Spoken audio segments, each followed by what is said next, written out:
Hi, and welcome back to the Messy Bookshelf. Today I'm going to be talking about adaptations. Not just movie adaptations, I'm going to talk about some TV adaptations as well.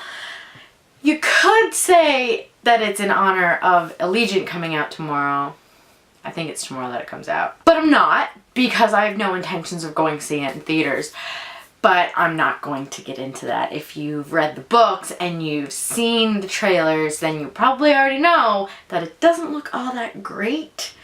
So I don't really intend to waste my time or money. But today I'm going to be talking about some adaptations that I actually enjoy. All of these adaptations I have watched and read the book for, of course. So I'm just going to get into it because I have quite a few to show you today. The first adaptation that I want to talk about should probably be an obvious one since it would be on almost anyone's list, and that is the Harry Potter series. This is a box set that I have.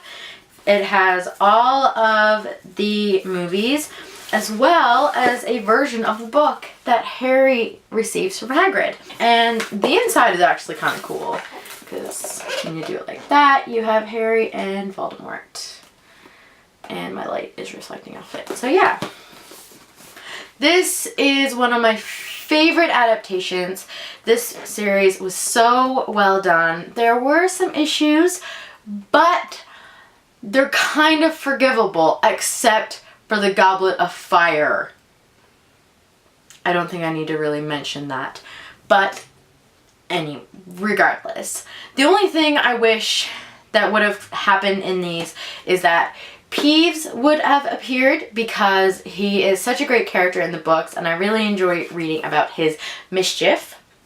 And Dobby, he appears a lot more in the books than he does in the movies, and it's kind of unfortunate because Hermione's whole thing in their final years is based on Dobby, and that's not even mentioned, and it's kind of unfortunate. Next is V for Vendetta. This is based off a graphic novel by Alan Moore, and it stars Natalie Portman and Hugo Weaving. And if you don't know anything about this, it's about Guy Fawkes Night, kind of. You might have heard or seen Remember the 5th of November, the Gunpowder Treason and Plot. I think that's how it goes. There's more to it, but I don't overly remember it. But this movie is absolutely fantastic, and I try to watch it every November 5th in honor of Guy Fawkes Day. The next is a TV show, and that is Pretty Little Liars. I got into Pretty Little Liars after it started, probably about 3rd or 4th season, maybe, yeah, I think the 3rd. There's been so many, see the way that they split it up, it kind of confuses, anyway, I'm rambling. I have only read the first 2 books in this series, which is why I only have the first season up, because it's really the only one I can compare, even though the first 2 books are basically the first 2 episodes. But I really enjoyed this series. It's so good, and the new season actually just finished on Tuesday, and it's kind of the reason why I'm talking about adaptations today, because I just watched it with my cousin and I thought it was fantastic. Of course, I think they're gone beyond the books now. I'm not entirely sure. I do plan on reading the entire series. I just haven't gotten past the second one yet because there's so many of them and I have so many books to read. The next is Hunger Games and Catching Fire. There's also Mockingjay Part 1 and Part 2, but I don't owe those yet because I decided to wait to get, because I figured that there'd be a box set, but I think it's like a 4-movie box set, so we'll see. I absolutely adored this book series except for the final book, but we won't get into that. And these movies were done so well. Hunger Games was such a fantastic movie, and Catching Fire was 10 times better. I wasn't a huge fan of Part 1 of Mockingjay, but Part 2 was done perfectly, except for that final scene, because it was actually included, and I didn't like it in the books, but irregardless, moving on. Next is one that I actually don't hear a lot about, and that is Bridge to Terabithia. And this came out in 2007 or 2006 because the DVD came out in 2007. This is based on a middle grade book of the same name, and it was so well done. I remember I was coming in town and I wanted to see the movie, so I picked up the book and I read it on my way in town, the 4-hour drive, and that night we went to go see the movie, and I absolutely adored both of the movie and the book. The movie was so well done. I was so happy with it. It's so good. If you haven't seen this movie yet, you should definitely check it out. And if you haven't read the book, I highly suggest that as well. Next, we have The Da Vinci Code. Now, I saw the movie before I read the book, and I'm kind of glad I did because I wasn't a huge fan of the book. I actually enjoyed the movie quite a bit more. The ending was a lot better in the movie, if I remember, because I know it's quite different from the book. But it was still so good. I haven't read Angels and Demons, although I did see the movie. I just wasn't a huge fan of it, so I didn't bother to read the book. But I did really enjoy this one. Next is The Sisterhood of the Traveling Pants. This series is one of my favorites from high school, and the first movie was done exceptionally well. I absolutely loved it. I think I watched it on repeat forever. And then I was really hoping they would do the other books. And they did. In one movie. Like, come on, guys. What is this?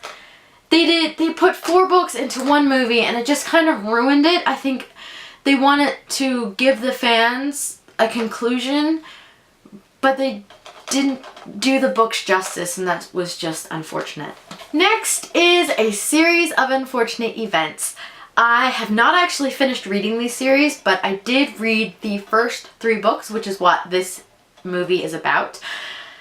This is probably one of my favorite adaptations, although it's quite different from the books. It's not a very good book to movie adaptation, but on its own, it's a fantastic movie, and I do love Jim Carrey in this character. But I'm really excited to see Neil Patrick Harris as Count Olaf when Netflix does the TV version. I'm really excited for it because I want to see how they're going to turn it into TV format. But nothing will beat Emily Browning as Violet, because honestly, she was probably the perfect Violet. Hey, so sorry for the interruption, but as I was putting some of my movies away, I realized that I forgot a few. The first that I want to talk about is Vampire Academy. I read the first 3 books in the series and part of the 4th, but I just couldn't get through it. I just wasn't enjoying the series anymore. I won't talk about why I wasn't really enjoying the series because it's a big spoiler. But if you've read the series and you know what happens in the 3rd book, then you know probably why I wasn't enjoying it as much. But this movie was really well done. In my opinion, I thought it was great. It's not getting a sequel, though. At least there's no word of a sequel, so I guess it wasn't really loved by a lot of people. I thought it was really well done, though. The next, and I kind of can't believe I forgot this one, is The Fault in Our Stars. I absolutely love this book, and the movie was so well done and so on point. There were a few issues here and there, but for the most part, it was pretty much spot on with the books. Paper Towns, on the other hand, I don't really know how it was, like, adaptation wise, like if it was spot on or not, but I couldn't get through a reread of the book, and I wasn't a huge fan of the movie. Cara Delevingne kind of carried it for me, and she was the only reason I went to go see it in the first place. If I Stay is another one that I absolutely loved. The book was amazing. I read it in 4 hours, which I've actually never done before, and I don't think I've done it since. And this movie was so well done. It was very different compared to the book, but it was such a beautiful movie. I just loved it so much. All right, back to high quality Jen. And the final movie is actually Divergent, and Divergent is one of my favorite adaptations. but it goes downhill from there. I went and seen, and there we go. I went and saw Insurgent in theaters, and it was atrocious. It was nothing like the book. It wasn't even that good of a movie.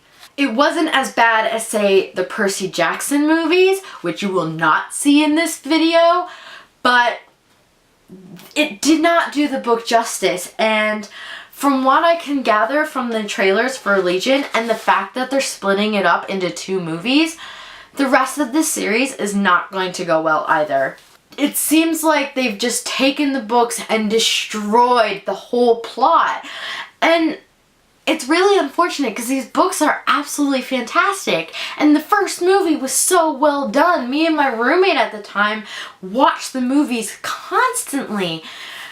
Or watched the first one constantly. But I will probably not buy the rest of these series because I don't like them enough to have them in my possession. I'll probably wait until it's on Netflix, if it ever goes on Netflix. But that's it. Those are all of the movie adaptations that I currently own that I specifically like. I do want to give an honorable mention to the Shadowhunters TV show because it's kind of good. They've made a lot of changes from the books. Although the books are not my favorite series in the world, I do enjoy them, and I am enjoying the series on its own, separate from the books. But they're doing a better job than the movie did, so okay, it's okay.